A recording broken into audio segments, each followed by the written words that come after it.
ప్రస్తుతం సీఎం కేసీఆర్ మీడియాతో మాట్లాడుతున్నారు. లైవ్ చూద్దాం. హైదరాబాద్ సిటీ కూడా దానికి మినహాయింపు కాదు. అక్కడ కొంత పై మెరుగులు కనిపిస్తాయి తప్ప అంత గొప్పగా అక్కడ కూడా లేదు డీప్గా పోయినట్టయితే. అటువంటి పరిస్థితులలో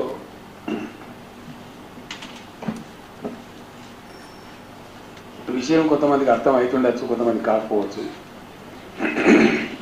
తెలంగాణ రాష్ట్ర ప్రభుత్వం ఒక వ్యూహం ప్రకారం ప్రజలను భాగస్వాములను చేస్తూ మంచి ఆరోగ్యకరమైన వాతావరణంలో నివసించే పరిస్థితులు ఈ రాష్ట్రంలో రావాలనేటువంటి ఒక సదుద్దేశంతో అనేక కార్యక్రమాలు చేస్తూ ఉంది. ఫర్ ఎగ్జాంపుల్ ఇప్పుడు స్వచ్ఛ హైదరాబాద్ కార్యక్రమాలు తీసుకున్నాం.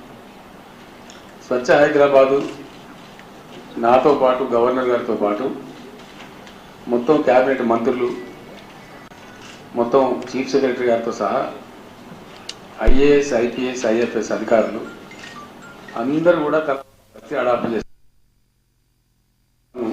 దాదాపు 400 ముక్కలు చేసి అందరం కూడా పోయినాం. ఒక వారం పాటు మొత్తం సమస్యలన్నింటినీ ఆకలింపు చేసుకోవడం జరిగింది.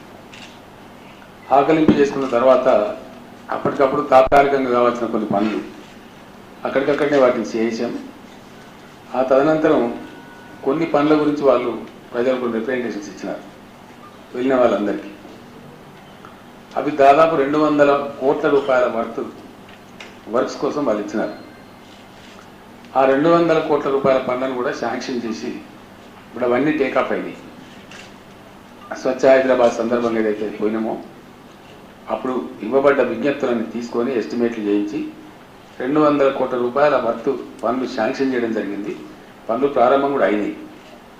తదనంతరం నిరంతర పారిశుద్ధ్యం ఉండే విధంగా హైదరాబాద్ ఒక విశ్వనగరంగా తీర్చిదిద్దే దిశగా వేసుకున్నటువంటి ప్రణాళికలో భాగంగా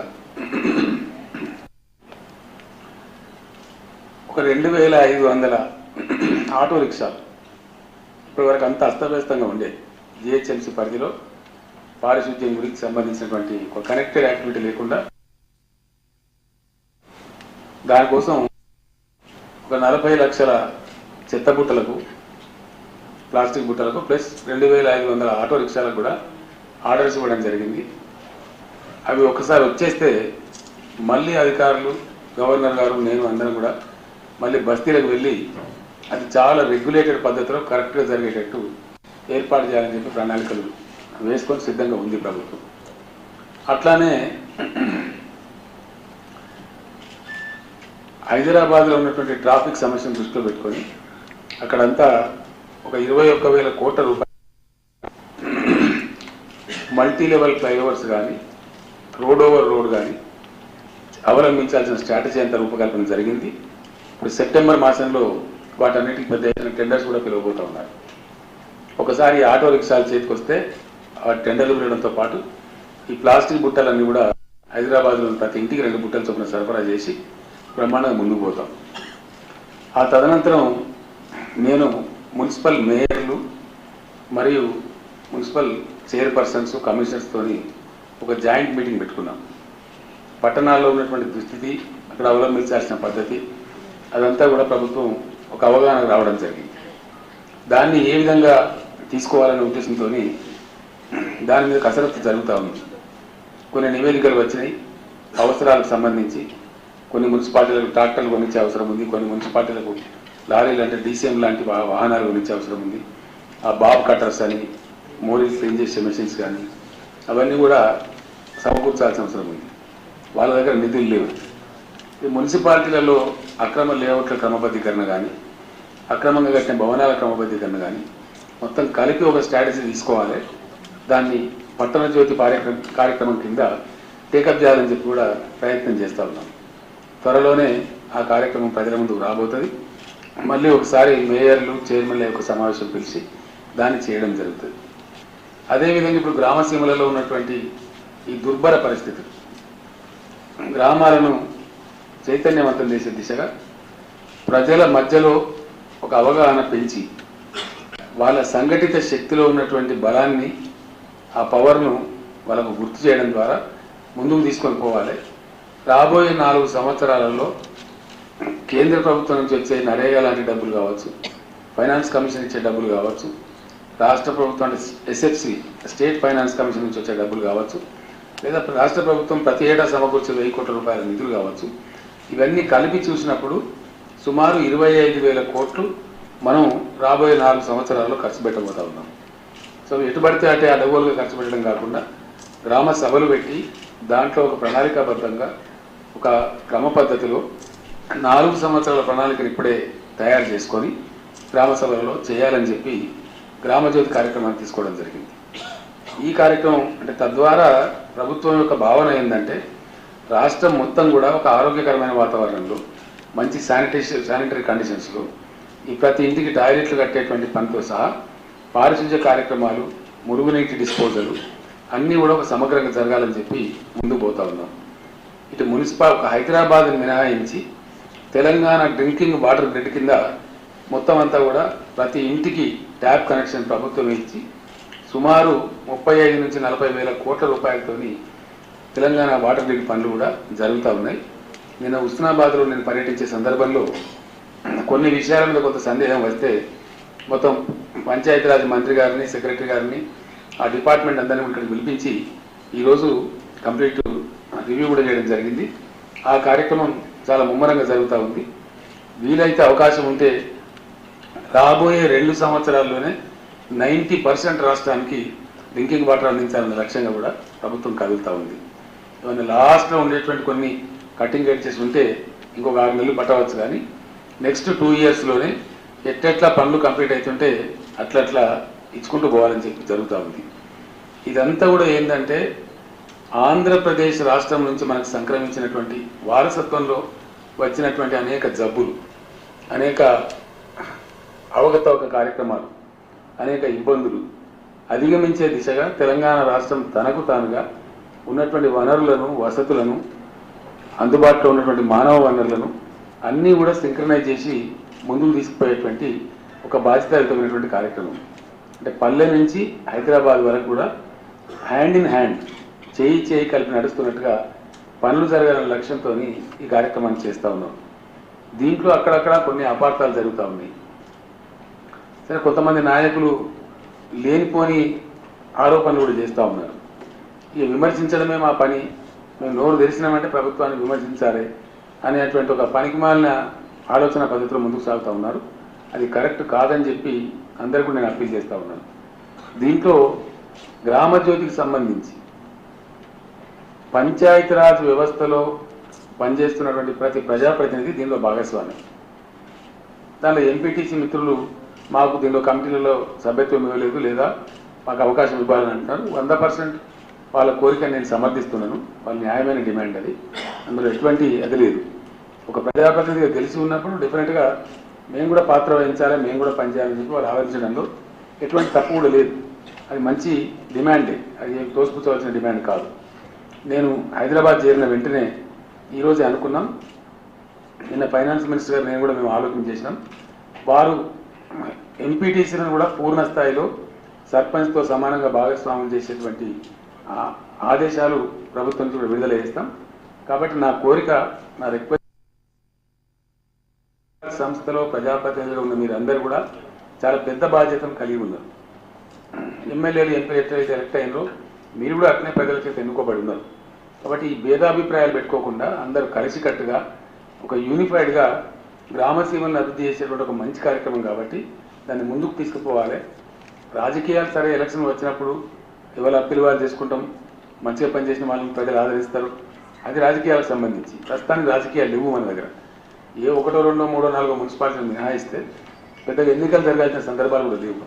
కాబట్టి ఈ తరుణంలో ప్రభుత్వం ఇంత మంచి పద్ధతిలో ముందుకు వచ్చినప్పుడు దాన్ని వినియోగించి అద్భుతంగా మీ సేవలు ప్రజలకు అందించాలి, అది గొప్పగా ముందుకు పోవాలి. తద్వారా తెలంగాణ ఒక మంచి రాష్ట్రంగా పేరు ప్రతిష్టలు గడించే అవకాశం ఉంటుంది. ఎందుకంటే ఈ పల్లె సీమలను ఇంకొక 70 ఏళ్ళు వదిలేస్తే కూడా వాటి కర్మానికి అట్లే ఉండిపోతాయి, దాన్ని చూసేవాళ్ళు కూడా ఉండరు. ఈ 70 ఏళ్ళు జరిగిందే మళ్ళా జరగడం అనేది కరెక్ట్ కాదు. దేనికోసమైనా సరే ఒక ప్రారంభం అనేది ఉంటుంది. ఆ ప్రారంభం అనేది దీంతో ప్రారంభమైంది. హైదరాబాద్లో స్టార్ట్ అయ్యి ఆ తదనంతరం మున్సిపాలిటీలు వాటితో దిగించి ఆ తర్వాత పల్లె సీమలకు పోవడం జరిగింది. త్వరలోనే ఈ మున్సిపాలిటీలు కార్పొరేషన్ల యొక్క సమావేశం కూడా జరిపి వాళ్ళకు అవసరమైనటువంటి నిధులు సమకూర్చి పట్టణాలలో కూడా పారిశుద్ధ్య పనులు కానీ ఇతరత్రా ఉండేటువంటి అవసరాలు కానీ తీర్చే దిశగా ప్రభుత్వం ఉంది. కాబట్టి స్థానిక స్వపరిపాలనా సంస్థలలో అందరూ కూడా వాళ్ళు మున్సిపల్ చైర్మన్ కావచ్చు, కౌన్సిలర్ కావచ్చు, సర్పంచులు కావచ్చు, ఎంపీటీసీలు కావచ్చు, ఈ అవకాశాన్ని వినియోగించి మేము ఈ పల్లెలను, మేము ఈ గ్రామాలను, మేము ఈ పట్టణాలను బాగా చేయండి అని చెప్పి మేము కోరుతా ఉన్నాం. రాష్ట్రం ఏర్పడ్డ తర్వాత పరిణామాలు మనం చూస్తూ ఉన్నాం. కొంతమందికి అది రుచించకపోవచ్చు, కొన్ని పాటల పాపం నచ్చకపోవచ్చు, కానీ మేము చేయగలిగింది కూడా ఏం లేదు. మేము విమర్శించాలనుకునే వాళ్లకు, ప్రతిదీ ఒక విమర్శ కిందనే మాట్లాడాలనుకునే వాళ్లకు చాలా సమాధానాలు ఇప్పటికే చెప్పినాం. వాస్తవంగా చెప్పానంటే 30 సంవత్సరాలు గోసపడ్డాం. గత 40 సంవత్సరాల నుంచి నేను పబ్లిక్ లైఫ్లో ఉన్నా. ఎమ్మెల్యేగానో ఎంపీగానో ఏదో ఒక పదవిలో బాధ్యతాయుతమైన పద్ధతిలో నేను కూడా పనిచేస్తూనే ఉన్నా. సమైక్య రాష్ట్రంలో, ఆంధ్రప్రదేశ్ రాష్ట్రంలో 30 ఏళ్ళు తలడిల్లినాం. ఈ రాష్ట్రంలో అందరం బాధపడ్డాం. కానీ 6 మాసాలు తిరగక ముందే ఈరోజు తెలంగాణ రాష్ట్రంలో ఆ సమస్యను అధిగమించింది తెలంగాణ రాష్ట్రం. డెఫినెట్గా ఇట్స్ ఎ గ్రేట్ సక్సెస్. దాన్ని ఎవరు కూడా కాదనలేని సత్యం. చాలా ప్రత్యేకమైన వ్యూహాల ద్వారా ప్రజలను ఇబ్బందుల పాలు చేయకూడదు, ప్రభుత్వానికి 10 రూపాయలు ఖర్చైనా సరైనటువంటి ఆలోచనతో కరెంటు కష్టాలను ఇలా తెలంగాణ అధిగమించింది. అధిగమించడమే కాదు, 91,500 కోట్ల రూపాయలతోని 25,000 మెగావాట్ల విద్యుత్ ఉత్పత్తి లక్ష్యంగా ఈరోజు రాష్ట్రం ముందుకు దూసుకొని పోతా ఉంది. అందుకు అవసరమైనటువంటి భూముల సేకరణ, కాంట్రాక్టుల అప్పగింత అంతా కూడా జరిగిపోయింది. బ్రహ్మాండంగా జరుగుతూ ఉంది. దాంట్లో ఒక పైసా కూడా ఇక్కడ అవినీతి లేకుండా కంప్లీట్ ప్రభుత్వ రంగ సంస్థలకి ఆ బాధ్యతలు అప్పగించి ప్రైవేట్ పరం చేయకుండా విద్యుత్తును మనం ఈ జెన్కో ద్వారానే, తెలంగాణ రాష్ట్ర జెన్కో ద్వారానే దాన్ని కూడా చేయడం జరుగుతూ ఉంది. అది ప్రజలందరూ గమనిస్తూ ఉన్నారు. అదేవిధంగా అనతి కాలంలోనే ప్రభుత్వం వచ్చి 14-15 నెలలు అవుతా ఉంది. దాదాపు ఒక 7.5-8 మాసాలు అసలు అధికారులే లేరు, రాలేదు, పోస్టింగ్సే లేకుండే. ఒక్కొక్క అధికారి 6-7 శాఖలు చూసేటువంటి పరిస్థితి. ఇట్లా ఇబ్బందులు ఉన్నప్పటికీ కూడా వాటిని అధిగమించి తెలంగాణ రాష్ట్రం యొక్క బేసిస్ ఒకటి లేకుండా, మనకు ప్రాతిపదిక లేకుండే ఎట్లా జరుగుతుందంటే, ఇంతకుముందు రాష్ట్రాలు ఉన్నట్టయితే ఆ రాష్ట్రాలకు ఆర్థికంగా ఏముంటుంది, ఏం రాదు, ఆదాయం ఎంత వస్తుంది, ఖర్చు ఎంత అవుతుంది, ఒక అవగాహన ఉంటుంది. కొత్తగా ఏర్పడ్డ రాష్ట్రం కాబట్టి అసలు నిజానికి మనకు వచ్చే ఆదాయం ఎంత, ఉన్న రాష్ట్రం నుంచి విడిపోయిన వాళ్ళం కాబట్టి ఈ విడిపోయిన పరిస్థితులలో యాక్షన్స్ ఎట్లా ఉంటాయి, ఏ ట్రెండ్స్ ఎట్లా ఉంటాయి, వచ్చే ఆదాయం ఎంత అనేది అంచనాలు కట్టడం చాలా కష్టతరమైనటువంటి పని.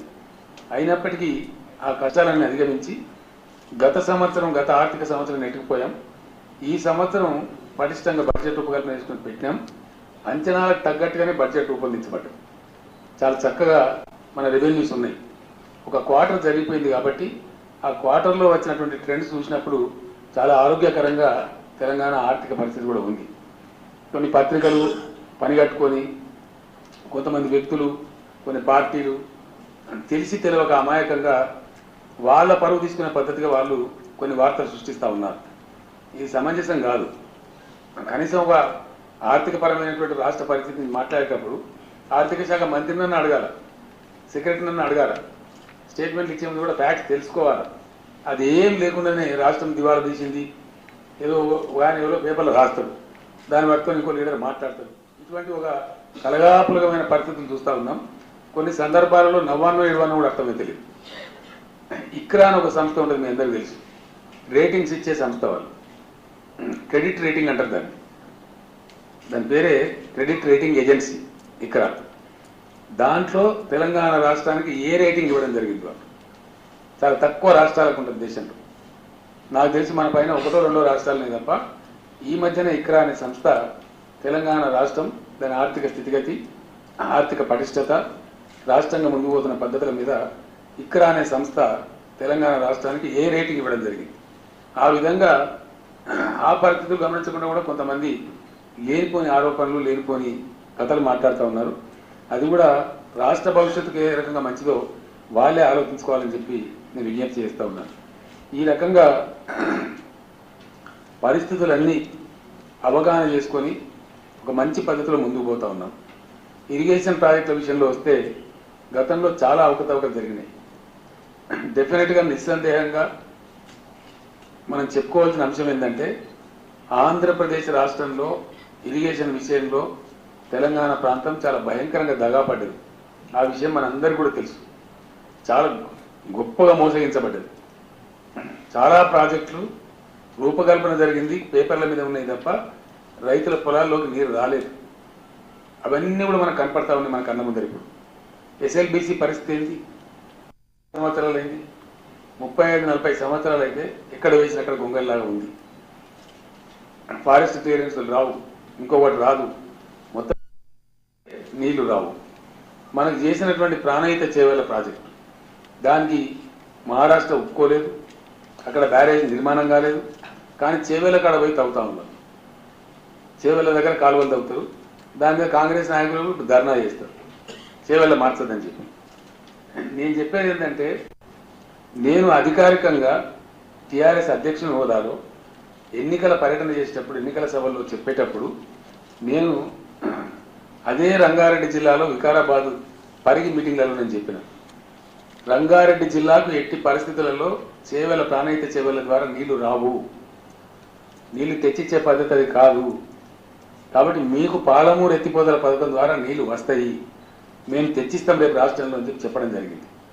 ఈరోజు చెప్తలేను నేను, ఎన్నికల సభలో అదే వికారాబాద్ డివిజన్లో కుండ బద్దలు కొట్టినట్టుగా ఎలక్షన్ స్పీచ్లో నేను చెప్పడం జరిగింది. ఆ రోజే నేను చెప్పిన ప్రాక్టికల్ కాదు, సాధ్యం కాదు. కాబట్టి మీకు డెఫినెట్గా పాలమూరు ఎత్తిపోతల పథకంతో రంగారెడ్డి జిల్లా వ్యవసాయానికి కడుపు నిండా నీళ్లు వస్తాయి అని చెప్పినాం. ఇప్పుడు ఆ ప్రాజెక్టు టేకాఫ్ కూడా అయింది. బ్రహ్మాండంగా అక్కడి నుంచి నీళ్లు తీసుకొచ్చి రాబోయే 2-2.5 సంవత్సరాలలోనే రంగారెడ్డి జిల్లాకు నీళ్లు కూడా ఇవ్వడం జరుగుతుంది. అదేవిధంగా ప్రాణహిత చేవేళ్ల కానీ, ఖమ్మంలో చేపట్టినటువంటి ఇందిరాసాగర్, రాజీవ్ సాగర్ కానీ, అనేక ఇతర ఇరిగేషన్ పథకాలు కానీ డెఫినెట్గా తెలంగాణ రాష్ట్ర అవసరాల దృష్ట్యా తెలంగాణకి ఎట్లయితే నీళ్లు తీసుకోగలుగుతామో ఆ పరిస్థితిని ఆకలింపు చేసుకొని చేసేటువంటి అవసరం ఉంది. దాని మీద ఎవరు ఏం అరిచినా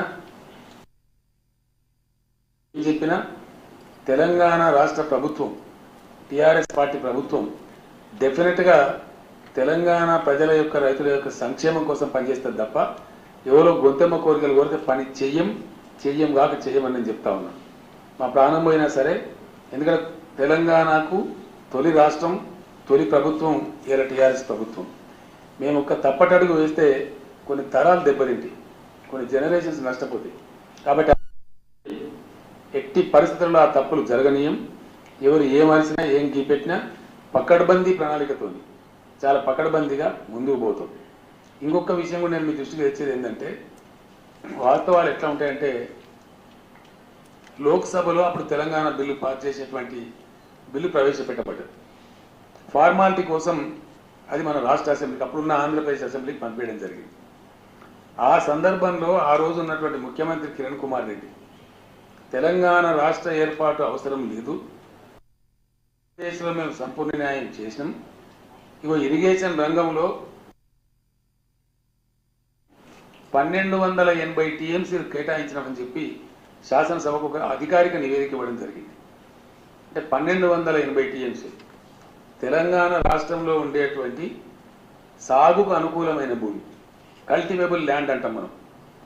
తెలంగాణ రాష్ట్రం మొత్తం మీద సాగుకు అనుకూలంగా ఉన్నటువంటి భూమి 40,40,000 హెక్టార్లు, 40,40,000 హెక్టార్స్. 40,40,000 హెక్టార్లు అంటే 1,02,00,000, కొంచెం అటు ఇటుగా 1,02,00,000 ఎకరాలు. మరి 1280 టీఎంసీల కేటాయింపు ఉంటే ఇలా తెలంగాణలో ఉన్న నీటిపారుదల ఎంత? ఎక్కడున్నాయి నీళ్లు? 1,02,00,000 ఎకరాలు పారుతుండగా ఇంకా మిగిలాలి. మరి ఎందుకు లేదా పరిస్థితి? దీని బాధ్యులు ఎవరు? గత 60-65 ఏళ్ళ పరిపాలనలో మొత్తం కాంగ్రెస్, టీడీపీలు ఈ రాష్ట్రాన్ని పరిపాలించింది, వేరే ఏ పార్టీ పరిపాలించలేదు. దీన్ని ఎవరో పరిపాలించినట్టు, దీనికి ఎవరో బాధ్యులైనట్టు, ఇప్పుడున్న బాధలకు ఇంకెవరో బాధ్యులైనట్టు ఆ పార్టీల నాయకులు మాట్లాడుతున్నది కదా.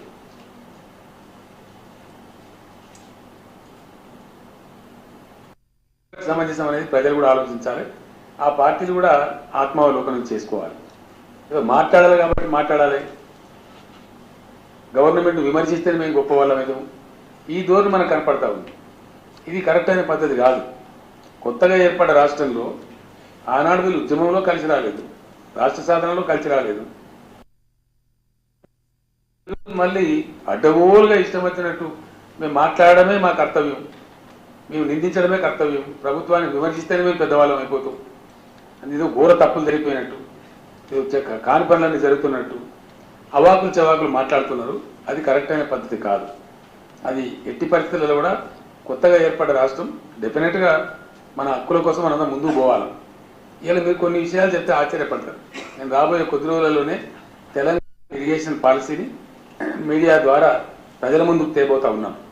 ఏ నది మీద ఏ ప్రాజెక్టు, ఎట్లా నీళ్ళు తీసుకుంటాం, ఎట్లా తీసుకోవాలా, ఏం జరగాల, మీరు కూడా ఆశ్చర్యపడతారు కదా. ఎట్లా ఆశ్చర్యపడతారంటే, ఒక బాబ్లీ ప్రాజెక్టు విషయంలో తెలుగుదేశం రాగిన డ్రామా నాటకం మనందరం చూసినాం. ఉప ఎన్నికల సందర్భంగా ఉద్యమ ప్రస్థానంలో వచ్చిన ఒక ఉప ఎన్నికలో, I think Karimnagar by election, కరీంనగర్లో నేను రాజీనామా పోటీ చేసే రోజు 2006లో చంద్రబాబు నాయుడు అండ్ కంపెనీ పోయి బాబ్లీ కాడ అరెస్ట్ అయినట్టు డ్రామా రాలేదు. ఇవాళ నిజం చెప్తే మన గుండెలు వలిగిపోతుంది. ఇదే చంద్రబాబు నాయుడు సాక్షిగా ఆయన ముఖ్యమంత్రి ఉన్న కాడ నుంచి మొత్తం టీడీపీ పార్టీ ముఖ్యమంత్రుల కాలం నుంచి కాంగ్రెస్ ముఖ్యమంత్రులు అందరి సాక్షిగా గోదావరి నది మీద మహారాష్ట్ర కట్టినటువంటి ప్రాజెక్టులు 200 బాబ్లీలు కట్టిన.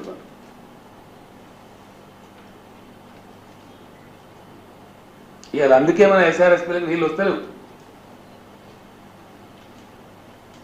నేను కూడా ఆశ్చర్యానికి గురైన అదంతా తీసి చూస్తే, అదంతా విడుదల చేస్తాను త్వరలో. ఎక్కడ కట్టిండు, దాని పేరేంది, ఏ ఊరు, వివరాలతో సహా మొత్తం తెప్పించడం. కంప్లీట్గా ఈరోజు ఆగమైపోయింది తెలంగాణ. ఆంధ్రప్రదేశ్ ముఖ్యమంత్రులు అవలంబించిన క్రియాశూన్య పద్ధతి వల్ల, వాళ్ళ అసమర్థత వల్ల, అవివేకం వల్ల, రైతాంగాన్ని ప్రజలను రక్షించలేని అసమర్థత వల్ల ఈరోజు తెలంగాణతో పాటు ఆంధ్రప్రదేశ్ ప్రజలు కూడా మునిగింది. ఒక్కనాడు కూడా పట్టించుకోని వాళ్ళు ఏదో ఒక ప్రాజెక్టు మీద పోయి డ్రామాలు కొట్టే ప్రయత్నం చేశారు. కానీ నిజంగా వీళ్ళకి చిత్తశుద్ధి ఉంటే ఆనాడే కేంద్రం దగ్గర పోయి పేచి పెట్టి కోర్టు పోయి ఎంతో చేసి ఉండాల్సింది. చేయలే, నిరోధించలే. 200 కట్టేసినండి. అట్లనే భీమా నది మీద కట్టింది, అట్లనే కృష్ణానది మీద కట్టింది. గోదావరి మీదనే కాదు, గోదావరికి ఉపనది ఉన్నటువంటి ప్రవర మీద, ఆ ప్రవర ఉపనది మీద గోదావరి ఉపనది ప్రవరకుండే ఉపనది దాని మీద, అట్లనే మంజీరా మీద, మంజీరా కూడా గోదావరి ఉపనది, దాని మీద కట్టేసి 200 కట్టింది మొత్తం. కృష్ణానది మీద కూడా దాదాపు 100 పైన కట్టింది. ఇది భీమా కృష్ణ. కర్ణాటక కట్టింది, మహారాష్ట్ర కట్టింది.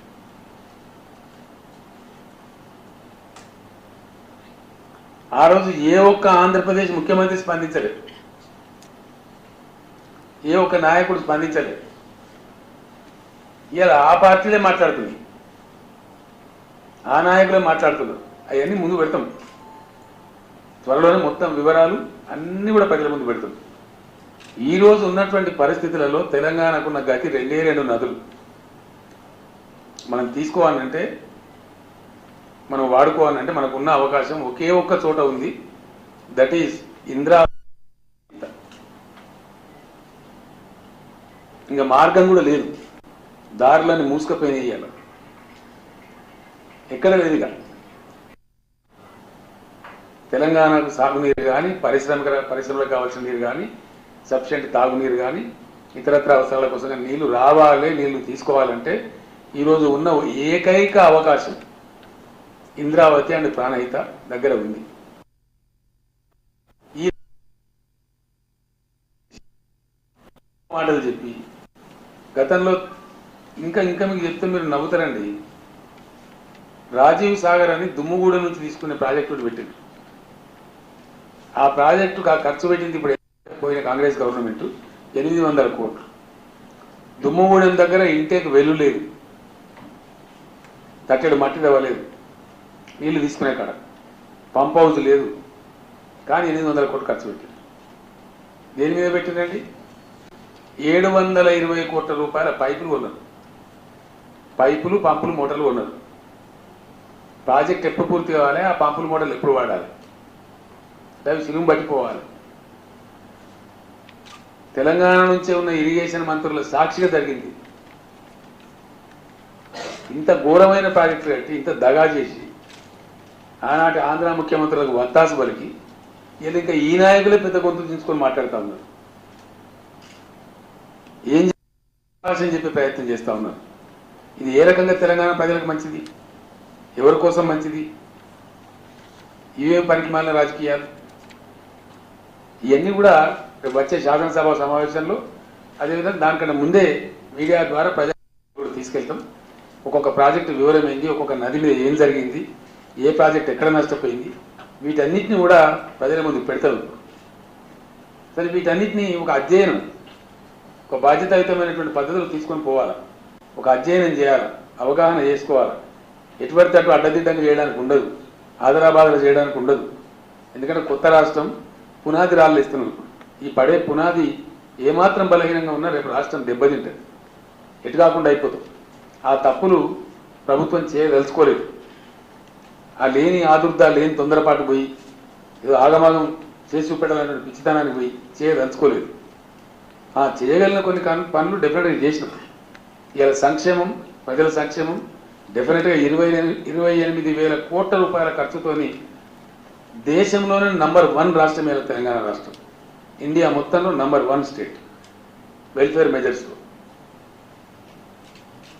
1000 రూపీస్ పెన్షన్ కానీ, వికలాంగులకు 1500 పెన్షన్ కానీ, అదేవిధంగా క్యాప్లెస్ రైస్ కానీ, అదేవిధంగా షాదీ ముబారక్ కళ్యాణ లక్ష్మి కానీ, ఆరోగ్య లక్ష్మి కానీ, హాస్టళ్ళకి ఇచ్చే సన్నబియ్యం కానీ, మహిళా శిశు సంక్షేమానికి కేంద్ర ప్రభుత్వం కోతలు విధించి 17,000 కోట్ల నుంచి 8,000 కోట్లు తెచ్చిన బడ్జెట్ను, మహిళా శిశు సంక్షేమం కోసం ఉన్న ICDS బడ్జెట్ను కేంద్ర ప్రభుత్వం కుదించింది భారీగా. రాష్ట్ర ప్రభుత్వం మీద యథాతథ స్థితి మెయింటైన్ చేయడానికి దాదాపు 600-700